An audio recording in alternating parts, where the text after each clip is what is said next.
Olá pessoal, hoje eu queria falar um pouquinho com vocês sobre o capítulo 10 do Moisés, que é o capítulo sobre gravitação. Ele é um capítulo em que a maior parte dele lida com aspectos históricos da gravitação e eu não vou falar sobre isso neste vídeo, ok? Vou deixar isso para as discussões em sala de aula. Vou pedir para todo mundo fazer uma leitura antecipada, porque é uma sessão que exige uma leitura antes de uma discussão, ok? Hoje, o que eu quero falar com vocês é sobre a sessão 10.9, que é a sessão onde o Moisés vai fazer essa conta que a gente comumente chama de casca esférica. O que é isso? A casca esférica a gente vai supor um planeta fictício que é só uma casca. Não tem interior, não tem massa dentro, a massa está inteira na casca, ok? E vamos calcular a gravidade devido a essa casca esférica, essa massa numa casca esférica, e a gente vai calcular a gravidade num ponto fora do planeta, que seria esse ponto P, e depois vamos trazer esse ponto para dentro do planeta e calcular quanto que é a gravidade dentro da casca esférica. A gente vai descobrir que a gravidade dentro da casca esférica é zero, e fora do planeta a gravidade é a mesma que a gente obteria se a gente supusesse que toda a massa do planeta está concentrada na origem. Então a gravidade fora do planeta depende apenas da distância r da origem até o ponto P e da massa total do planeta. O formato, o raio, o fato de ser uma casca esférica pouco importa. Esse resultado foi descoberto por Newton e ele é muito interessante porque nos permite, então, a partir disso, discutir como que é a gravidade de um planeta maciço, uma esfera maciça com a sua casca e com o seu interior. A gente faz isso compondo várias cascas esféricas. Esse é um resultado, a matemática por detrás disso e toda a análise que aparece aqui é interessante porque aparece em outros lugares da física mais para frente. Então essa conta ela lembra muito a conta no eletromagnetismo, quando vocês vão calcular o campo elétrico devido a uma distribuição de cargas, e é essencialmente a mesma conta, ok? Então não é só o resultado em si da gravitação que importa, mas há um contexto mais amplo na física onde a matemática que a gente vai ver aqui aparece. Bom, eu vou fazer a conta com bastante calma, acho que esse vídeo vai acabar sendo longo, tá? Mas é uma conta que eu quero fazer ela pensando em alunos do primeiro ano, que nunca viram integrais em duas dimensões. Então tem algumas passagens aqui que vai ser novidade para todo mundo. Então quero ir com bastante calma e peço que o aluno que estiver assistindo pare e vá fazendo as contas junto comigo, se possível, tá? Pausa o vídeo, faz a conta, continua e assim por diante. Eu vou descrever essa figura e depois eu vou redesenhar partes dela embaixo para facilitar a brincadeira. Então, de novo, aqui eu tenho uma casca esférica e eu quero calcular a gravidade num ponto P exterior a essa casca esférica. Esse ponto P está a uma distância r da origem. No ponto P tem uma massa m, que a gente chama que é a massa de prova, já eu falo sobre ela. A casca esférica tem um raio A, está indicado aqui, o raio da casca esférica é A. E dessa casca esférica a gente vai considerar um pequeno anel, esse que está destacado aqui. Então esse pequeno anel, ele é definido por esse ângulo θ. Então se você pega aqui um ponto na casca esférica, que está um ângulo θ aqui com relação à origem, ao longo desse ponto a gente traça esse anel, que é um anel... Imagina que é um anel de revolução, né? Que você pega esse ponto A e gira em torno da casca esférica, define esse corte, esse anel, certo? O interessante desse anel é que os pontos desse anel estão todos a uma distância S do nosso ponto de prova P. Então é um anel em que a distância do anel até o ponto de P é constante e igual a S, certo? Esse anel tem uma pequena espessura, mas é uma espessura que a gente vai considerar infinitesimal. Então a espessura é A de θ, já eu entro em detalhes aqui. E o raio, né, transversal aqui, o Moisés vai chamar de Rho, e pela geometria do sistema, esse Rho é A seno θ. Ok? Bom, vamos desenhar novamente isso que eu acabei de dizer, passo a passo, para estabelecer direitinho o que a gente tem aqui. Bom, então vamos lá. A gente tem a esfera, a casca esférica, a origem,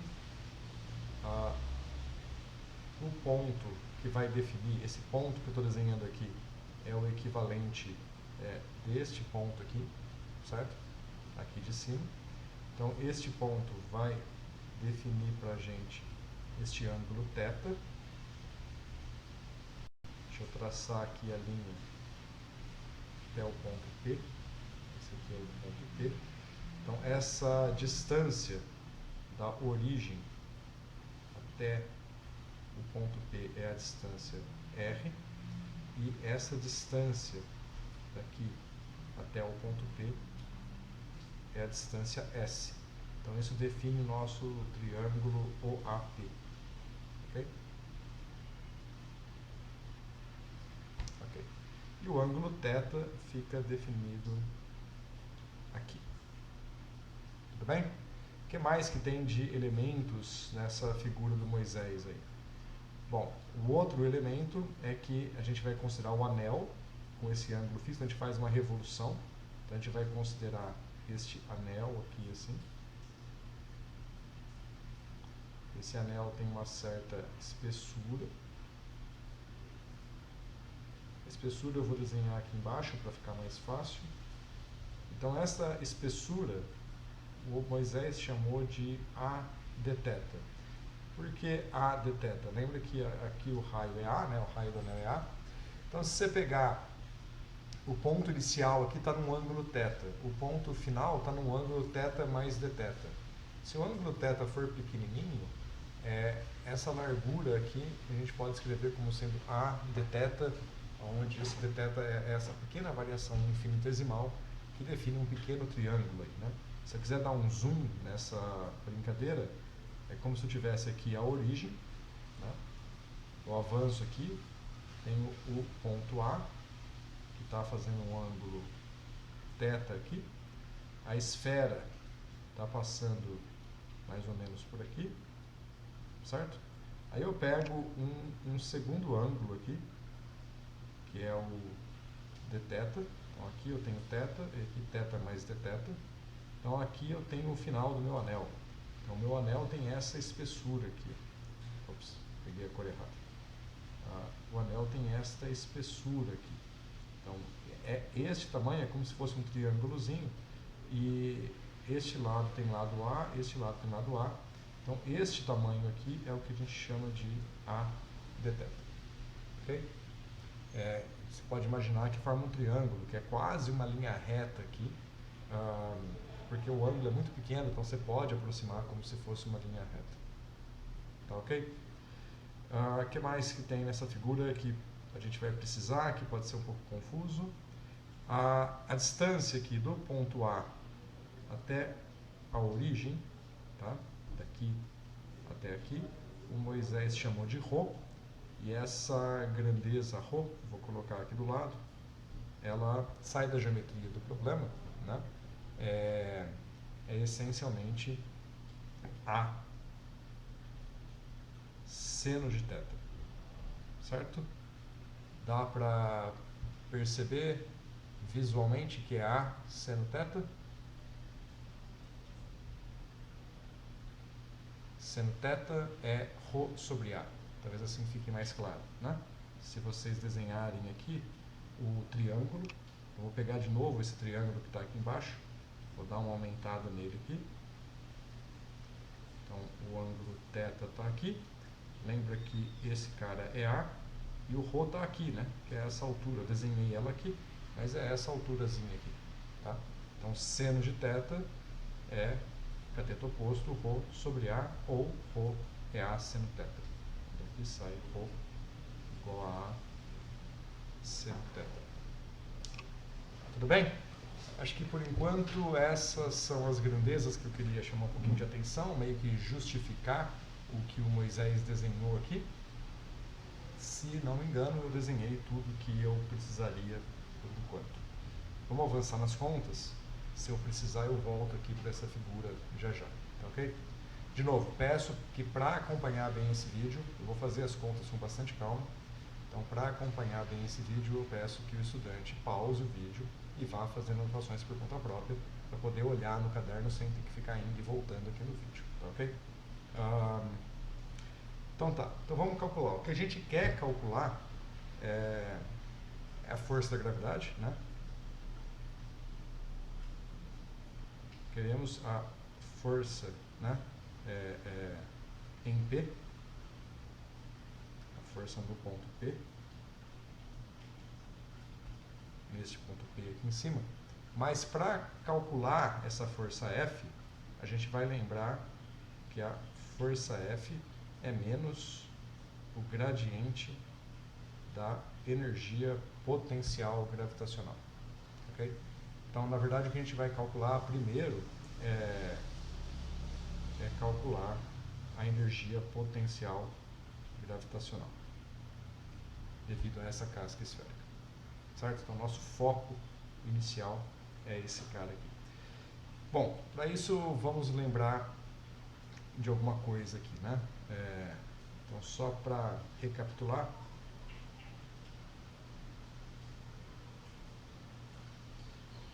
vamos só lembrar que se eu tenho uma massa pontual, né? Emão, e uma massa eminho, a gente já conhece bem esse resultado. Se a distância entre elas é R, a potencial gravitacional desta situação é menos G emão eminho sobre a distância R. Ok? Só para dar uma recapitulada, que a gente vai precisar disso num segundo. Por quê? O que a gente vai fazer? A gente tem que fazer uma soma. Aqui a gente não tem uma massa emão, a gente tem um conjunto de massas que compõem aquela casca esférica, né? Então a gente tem que usar aqui um princípio de superposição, a gente tem que somar o potencial das várias massas para compor o potencial da casca esférica como um todo. Então, o que a gente vai fazer? Vamos imaginar então que a gente tem aquele anel. Vou refazer uma parte do desenho aqui. Então a gente tem o anel. Vou desenhar um pouco melhor. Esse anel continua lá por trás do planeta, né?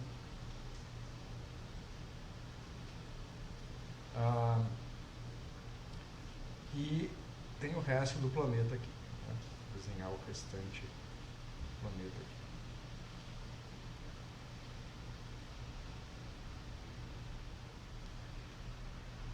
A casca total, ela tem, vamos dizer que essa casca, como um todo, ela tem uma massa M, maiúscula, certo? E ela tem uma área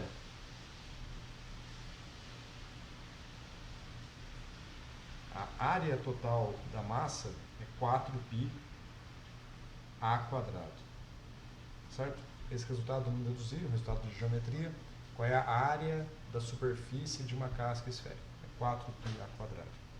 E agora eu quero saber do anel. Qual é a massa do anel? Bom, eu vou dizer que a massa do anel é uma pequena massa, né? Então esse anel ele tem uma pequena massa infinitesimal, que eu vou chamar de dm. Por que infinitesimal? Porque a largura do anel é dθ. Então ela é uma quantidade de massa infinitesimal que eu vou chamar de dm. E a área? A área desse anel vai ser o perímetro dele vezes a espessura.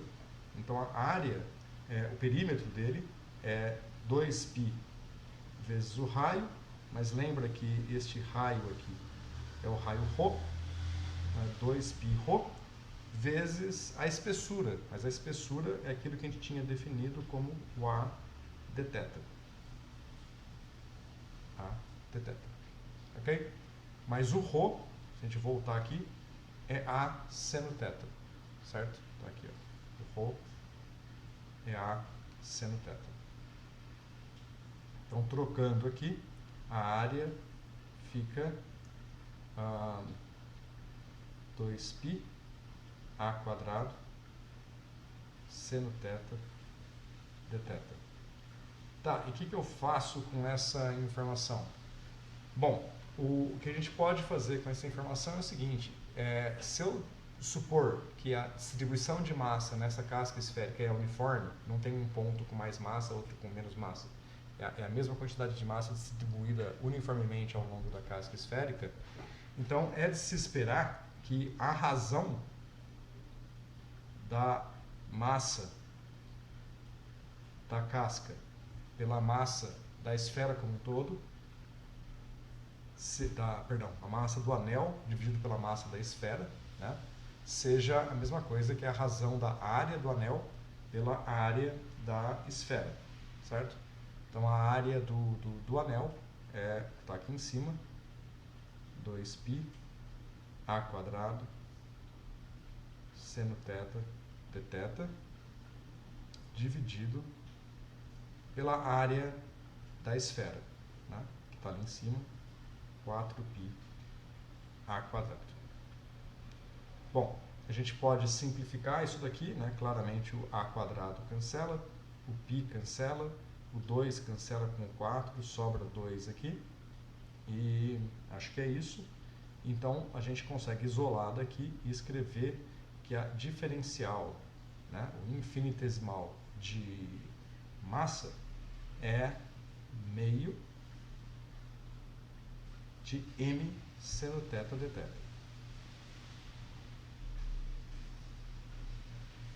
Ok? Beleza, temos uma informação. Sabemos que a massa, então a gente acabou de descrever aqui qual é a massa, né, desse pequeno anel em torno aqui da nossa casca esférica. É uma pequena massa dada por esta expressão aqui. A gente vai usar essa expressão já já. Tá. Como é que a gente vai usar essa expressão? Bom, dm vai contribuir com uma pequena contribuição para a energia potencial, certo? Então, cada massa contribui para a energia potencial com uma pequena contribuição da sua, né, devido à sua massa. Então, se eu tenho um dm, ele vai contribuir com uma pequena contribuição diferencial de massa, diferencial de energia potencial du, e depois a gente vai somar. A gente vai somar aonde? Eu vou somar para todos os anéis, né? Eu tenho esse anel, um anel menorzinho, outro aqui, e vou compondo os vários anéis até compor a casca esférica completa, certo? Então, esse du é a pequena contribuição devido a esta casca, a este anel que a gente desenhou aqui. Bom, mas quem é esse du? Então, a diferencial de energia potencial du, bom, vai seguir a mesma coisa que eu escrevi ali em cima da nossa recapitulação, né? O que vai mudar aqui? O que vai mudar é que a distância não vai ser r, certo? A distância da massa até o nosso ponto de prova é S, certo? A gente não desenhei aqui nessa figura, mas lembra que tinha aqui uma certa distância até o ponto de prova. Essa distância é S.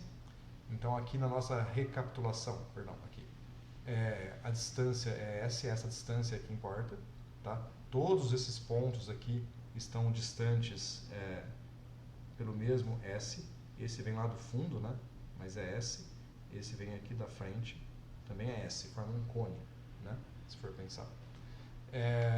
Então, o R é o S. A massa Mzinha é a massa que está aqui no ponto de prova, então continua sendo a massa M. E a massa Emão é a massa da origem aqui da energia potencial, então essa massa é o dm, tá? Então, basicamente, o que a gente vai fazer é jogar o dm no lugar do m e o s no lugar do r. E a expressão aqui este cara vai virar o du. Ok? Bom, vamos lá. Então, com essas modificações, então a diferencial de energia potencial vai ser menos G. Eu vou colocar aqui o Emin sobre S, que é a parte constante, e o dm, para deixar isolado. Tá? Basicamente o que eu fiz, que eu falei que ia fazer ali em cima. Troquei o R por S, troquei a maçona por dm e o U é o du. Ok, e aí? Bom, agora eu vou pegar e vou usar este dm que está aqui, aqui embaixo, certo? Então isso vai ficar menos G, constante gravitacional, Emão, Eminho, sobre 2, vezes seno θ dθ sobre S. Tá? O S estava aqui, só passou para cá, o seno θ dθ veio aqui, e o resto, as constantes todas, eu fatorei aqui.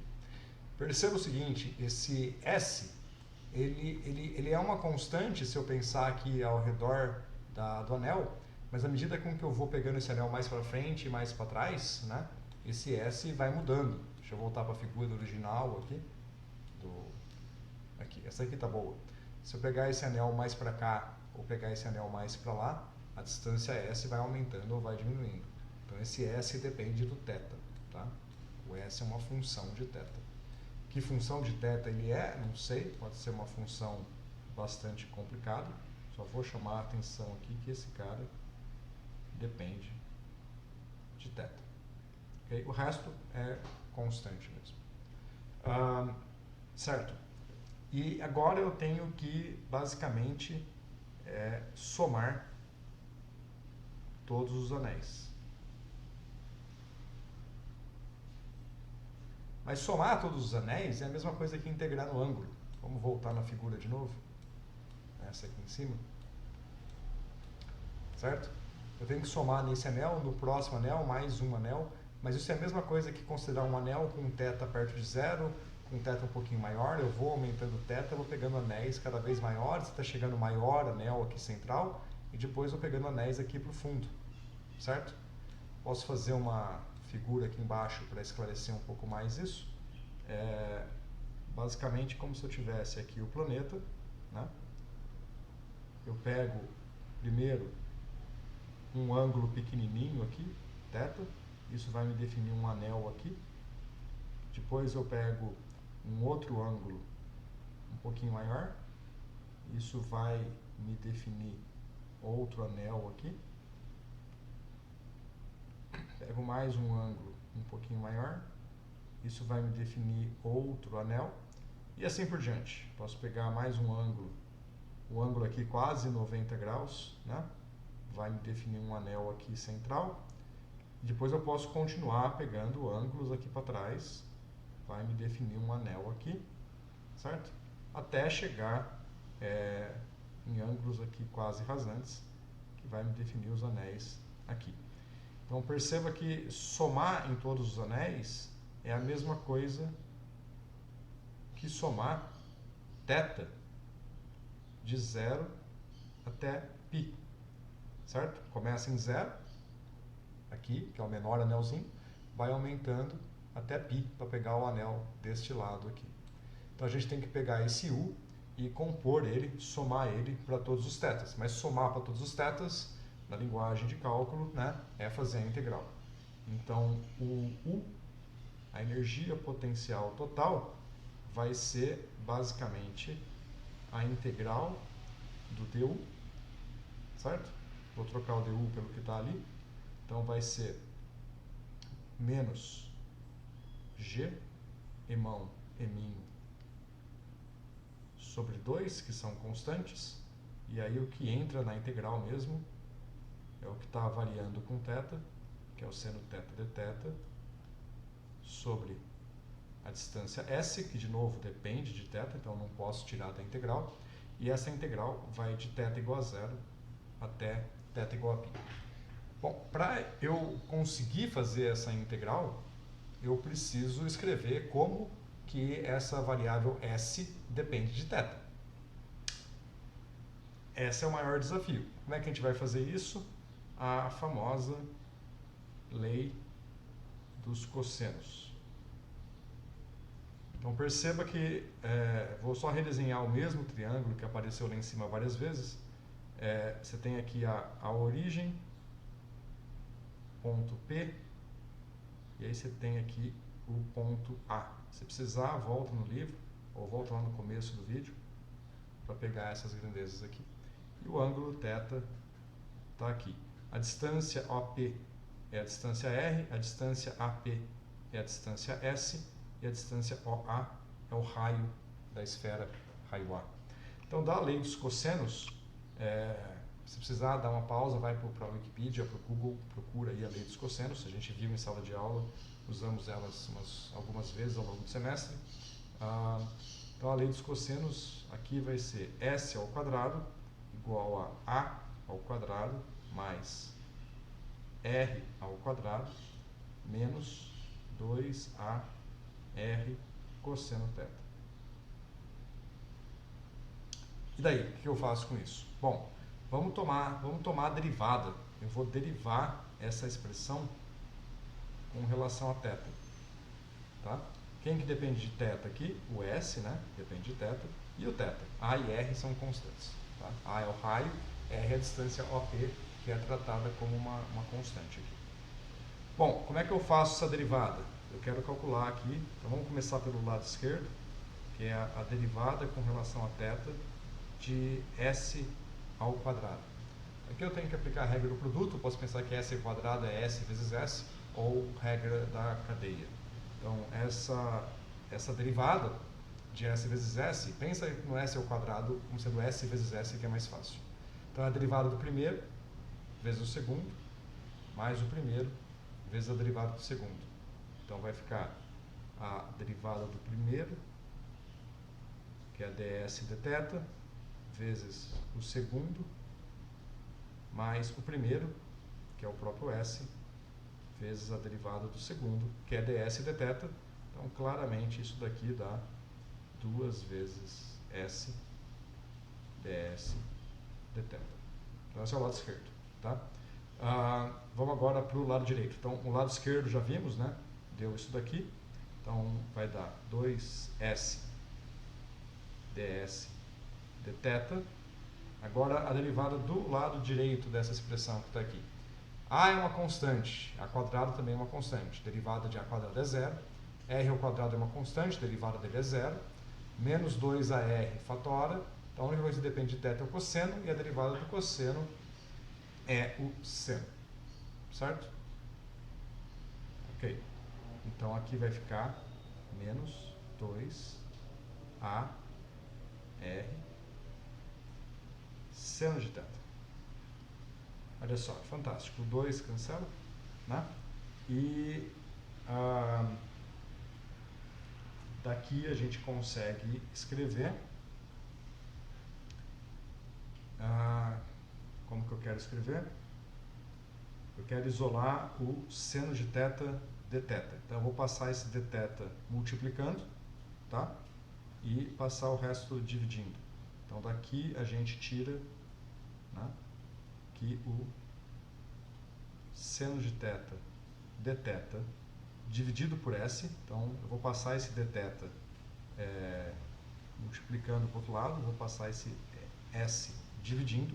Então vai ficar seno de θ dθ sobre S é igual a, o que sobrou? 2S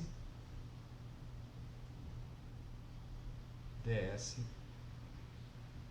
dθ. Ok? Deixa eu só ver se eu não perdi um sinal aqui. Eu perdi um sinal nas contas.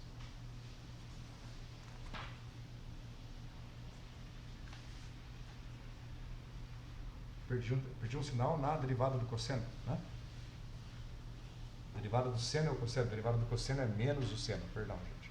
Faltou a troca do sinal aqui. Então a derivada aqui é positiva, e aí sim a gente chega nesse resultado. Acho que foi aqui que eu tinha perdido o sinal, né? Na hora que eu saí daqui e fui para cá, eu esqueci o sinal da derivada do cosseno. Ok. Então chegamos nesse resultado, seno de θ dθ sobre S, tá? Então basicamente passei o dθ multiplicando para cá, passei o S dividindo, e esse AR passei dividindo.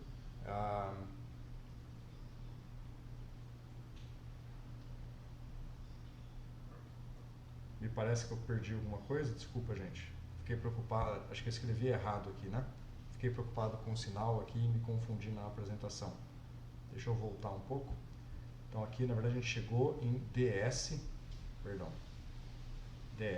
sobre AR. Espero que quem esteja vendo esse vídeo no YouTube perceba que eu tenho errado antes de mim. Ok? Perdão. É bom errar de vez em quando. Então, dθ vai para lá, o S vem para cá, aí fica o ds sobre o AR que passou dividindo. Beleza. Agora está certo. Por que essa expressão é útil? Porque, veja, aqui em cima a gente tinha uma integral que depende aqui do seno de θ dθ sobre S. Tá? Então, a gente expressa esse cara aqui, seno de θ dθ sobre S, a gente expressa ele, na verdade, como uma diferencial no comprimento S sobre AR, onde AR é uma constante. O que a gente está fazendo aqui é uma mudança de variáveis. Eu estou mudando a variável de integração do θ para a variável de integração em S. Tá? Essa conta, talvez, lá no curso de cálculo 2, o professor entre em detalhes, mas é basicamente trocar nesse ponto aqui, eu estou trocando essa infinitesimal em θ pela infinitesimal em S, e aí eu troco a variável de integração. Tá? Então, esse U que está aqui, vai ficar U menos G mão M sobre 2, e aí fica a integral deste cara aí. Então, com isso, temos, né, nesse ponto, temos que a nossa energia potencial é menos G mão M sobre 2, né? Deixa eu voltar aqui para conferir. G mão M sobre 2, e a integral de seno θ dθ sobre S, tá? Que eu vou trocar por isso daqui, então fica a integral de ds sobre AR, e a integral antes ia de θ igual a 0 para θ igual a π, então eu vou chamar agora os limites de integração de S0 até SP, e já a gente olha melhor para esses caras. Perceba então que A e R são constantes, eu posso tirar da integral, então isso fica menos G irmão M sobre 2AR integral de ds de S0 até SP. Bom, essa integral ela é trivial, né? E a gente chega então que a energia potencial é menos G irmão M sobre 2AR SP menos S0. Essa integral, acho que a gente já sabe fazer bastante bem nesse ponto do curso, né? Então ficamos com essa integral aqui. Falta estabelecer quem é esse tal de SP e S0. Bom, aqui entra algo interessante, tá?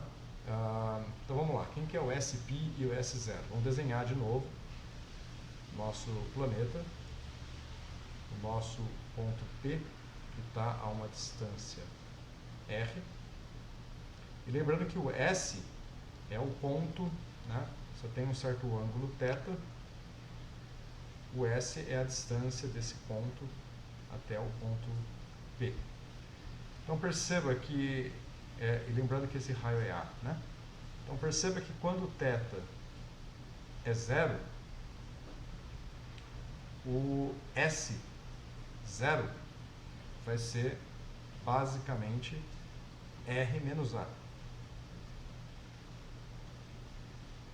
Certo? Vai ser essa distância aqui. Quando θ for 0, deixa eu desenhar aqui, né? Quando θ for 0, eu vou estar, aqui vai ser A, e a distância S vai ser essa daqui. Concorda? Né? Então, o S, esse aqui é o S0, na verdade, né? O S0, A mais S0 é R, então S0 é R menos A. Por outro lado, se eu estou com θ igual a π, então meu ângulo está aqui, né? Esse é o caso π. Então agora o S é essa distância toda aqui em vermelho. Esse é o S. Então neste caso aqui, o que a gente está chamando de SP vai ser R mais A. Ok? Bom, então com isso, o que a gente precisa aqui em cima é o SP menos SA. E quanto que vai dar isso? Este menos esse, R cancela com S, com R, então essa conta dá 2A. Olha só, portanto, se eu colocar 2A aqui, né, vai cancelar com esse 2A aqui embaixo, e a gente descobre que o U é menos o G, irmão, eminho, sobre R. Isso aqui é para R, supondo que eu estou num ponto fora da esfera, né? Então é para um R maior que A, eu estou fora da esfera.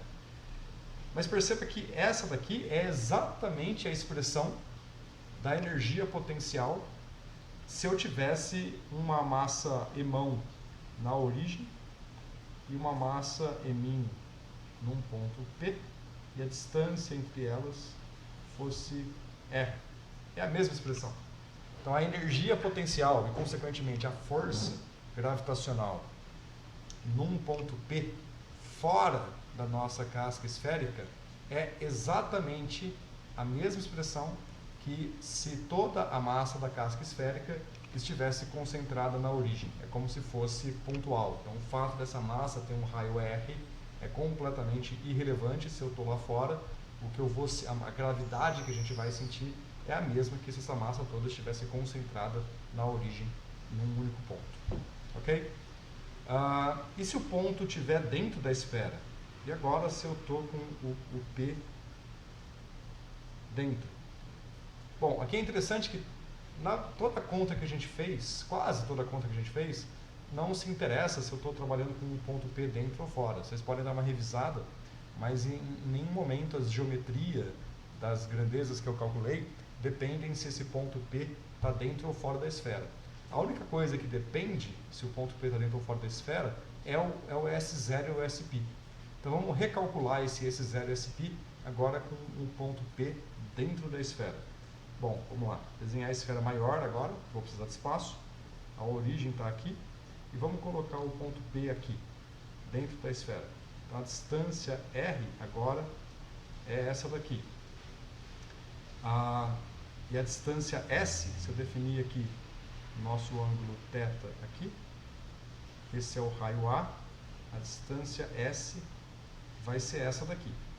Então se a gente desenhar agora, primeiro aí para θ igual a 0, então para θ igual a 0, o que eu quero seria isso, então a minha distância S seria essa distância em verde, certo? Esse é o S0. Então para θ igual a 0, o S0, desculpa, desenhei errado, né?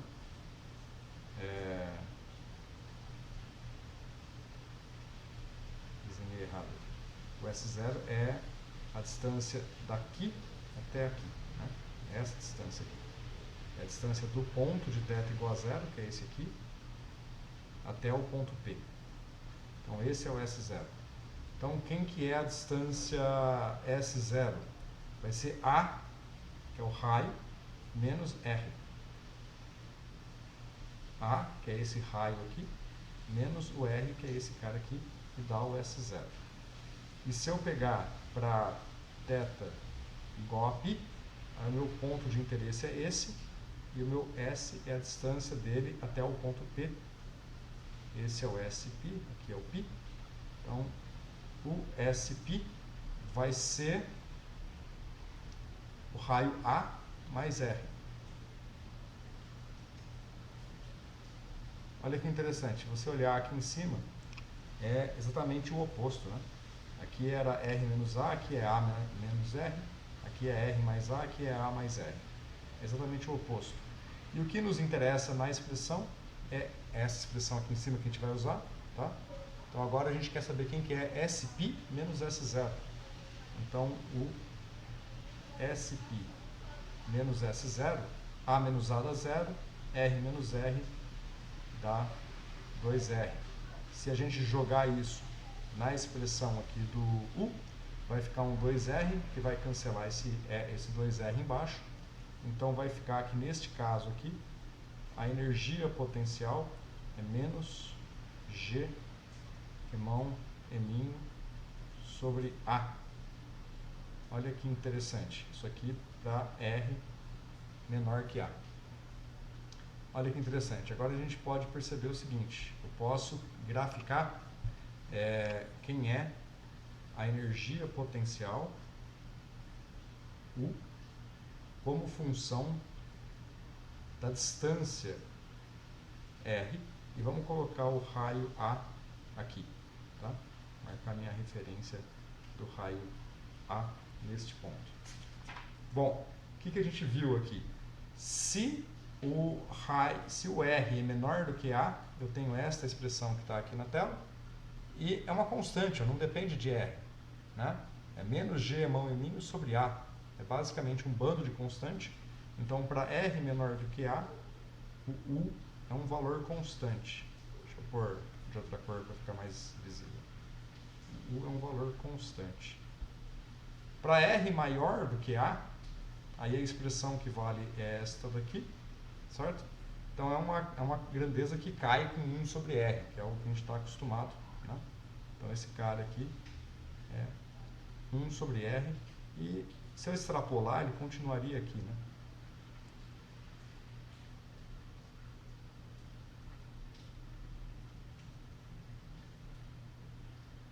Certo?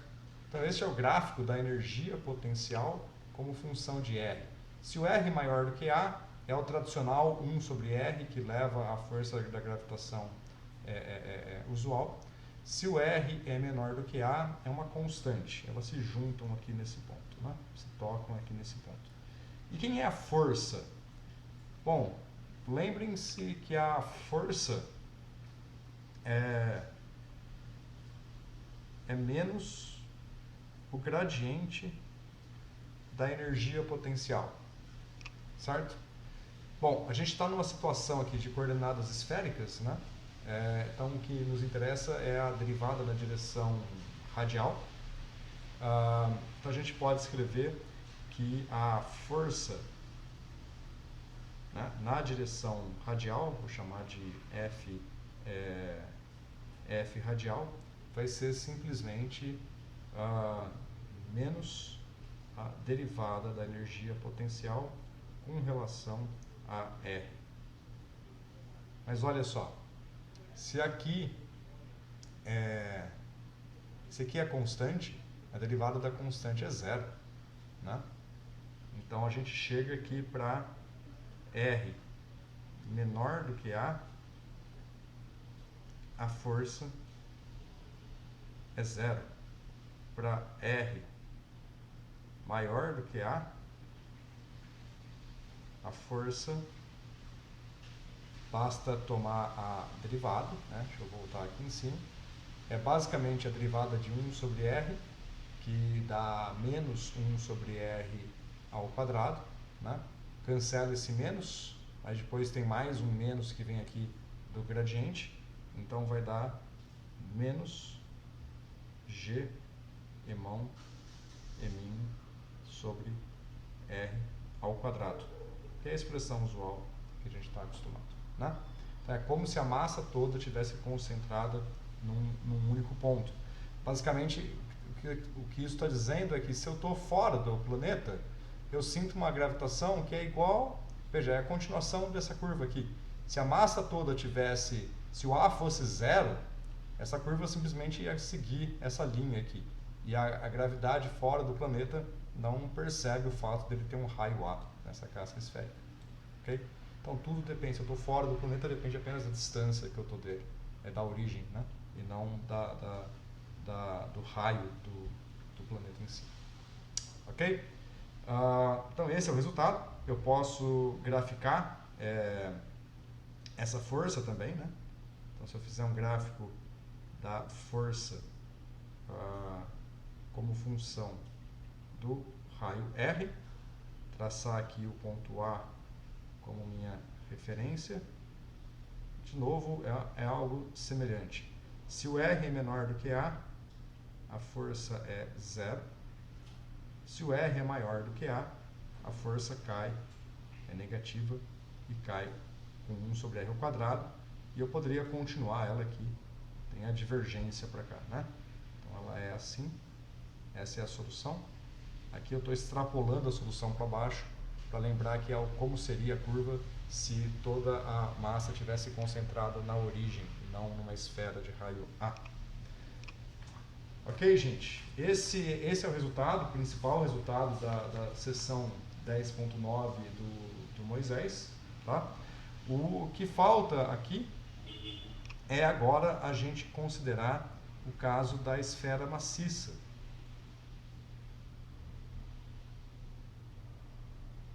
Mas o que é o caso da esfera maciça? A esfera maciça nada mais é do que uma composição de várias esferas. Então eu posso pensar que minha esfera maciça é uma casca esférica que dentro dela tem uma outra casquinha esférica, que dentro dela tem uma outra casquinha esférica, que dentro dela tem uma outra casquinha esférica, que dentro dela tem uma outra casquinha esférica, e assim vai. Né? E aí você quer calcular qual é a gravidade dessa minha esfera maciça. Então, digamos aqui, fazer mais um desenho. Tem a minha esfera, mas agora ela é maciça, né? Preenchida. E eu quero calcular a gravidade num ponto P fora da esfera. Bom, nem precisa fazer muita conta. Se você entendeu bem a conta anterior, a força da gravidade aqui vai ser menos G eminho sobre R ao quadrado, onde R é a distância da origem até o ponto P. Ok? Essa é a força da gravidade. Ela é equivalente à força que a gente obteria se a gente colocasse toda a massa em mão na origem.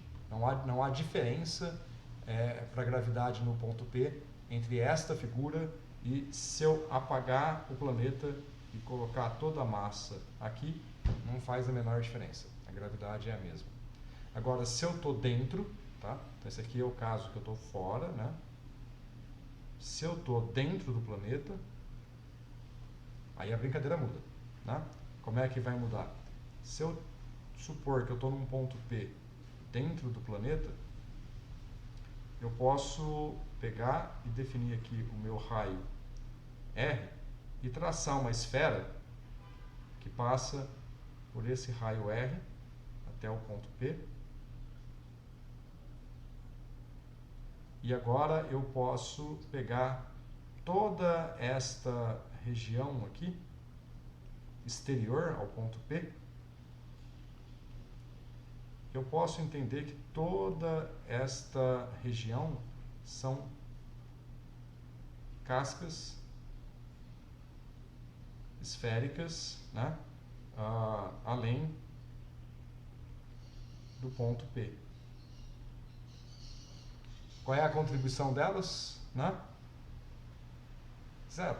Né? A gente viu, se eu tô dentro das cascas esféricas, a contribuição delas para a gravidade é zero. A contribuição é zero. Então, toda a gravidade que o ponto P sente, ela vem exclusivamente da esfera maciça que está dentro dela. Então, o que você precisa fazer para fechar essa conta? Calcular qual que é a massa interna.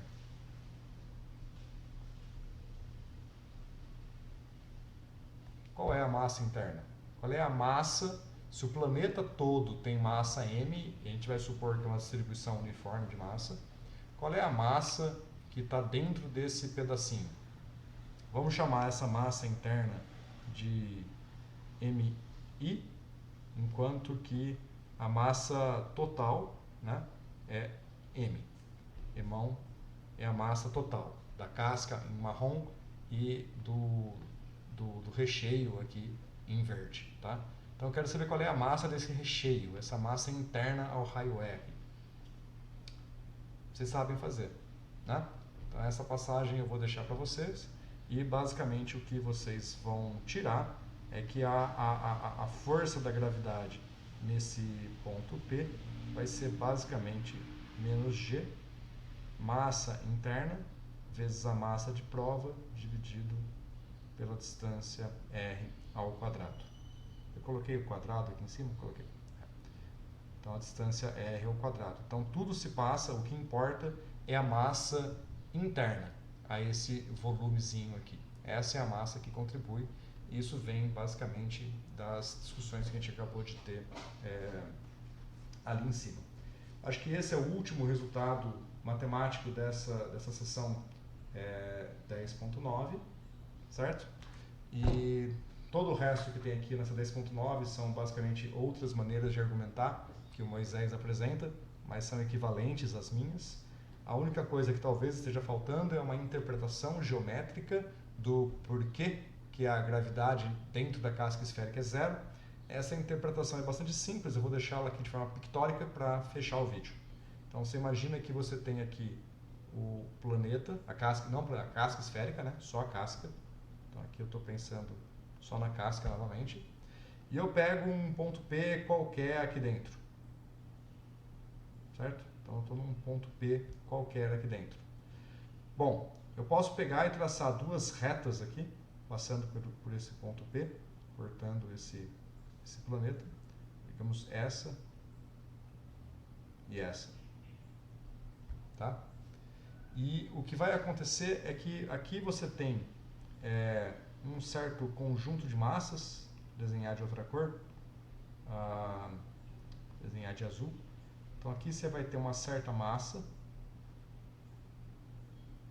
E essa massa, vamos pegar qual é a contribuição dessa massa para a força gravitacional P, né?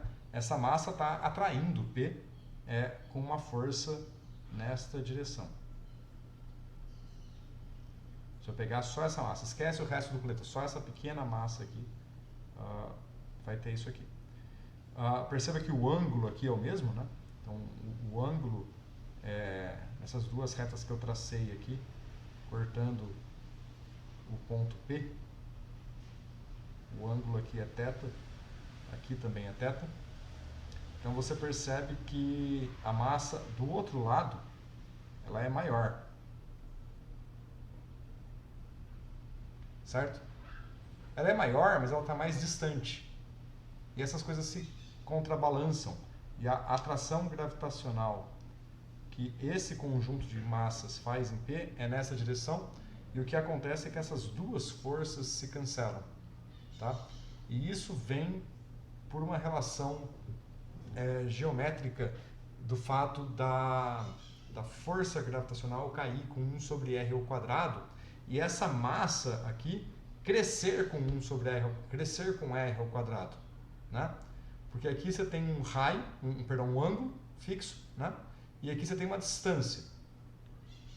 Então a área aqui em cima, né?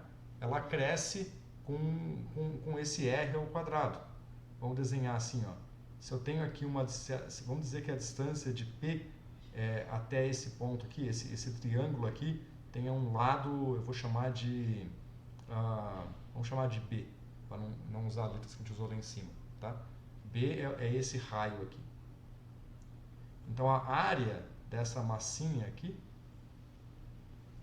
a área ela é proporcional a B quadrado, consequentemente a massa desse trecho é proporcional a B quadrado. E mesma coisa aqui na região verde.